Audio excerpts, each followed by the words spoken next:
जय जगन्नाथ सांग माने केमती अछंती भल अछंती तो मु आज सकाळु सकाळु छात उपरकू लुगा सुखेबाकू आसीबा समय रे आम घर को आसी पहुँची जाइछंती दले अतिथि। चलतु देखिबा केउ अतिथि माने आज आसी। अतिथि मानकू देखिले तो एई माने हेउछंती हमर अतिथि। एई अतिथि मानक पई बेसी किछि करिबाकू पल्लानी। बिस्कुट पैकेट गोटे खोली एमानकू देइदेली। हे गला हमर आजिर अतिथि चर्चा।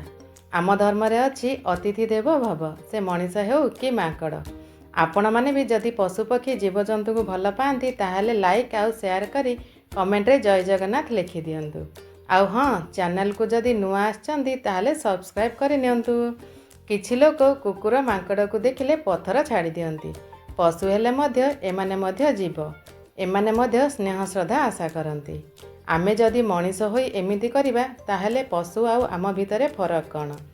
बड़ माकड़टी को एठी देखंतु केमिति सबु माकड़ को डरे निजे सबु खाइबो बोली कहूची। माकड़ प्रकृति तो आउ एई माकड़टी को देखंतु केमिति पाटी पाखरे पोळे मांस नाही। डालरू डाल को डेइला बेलकू बोधे काठ बाजी खंडिया हो जाइछि। खंडिया जगड़ा सुखिला पर्यंत ताकू केते कष्ट होई नथिबो भाबिले। रहिली सांग माने धन्यवाद।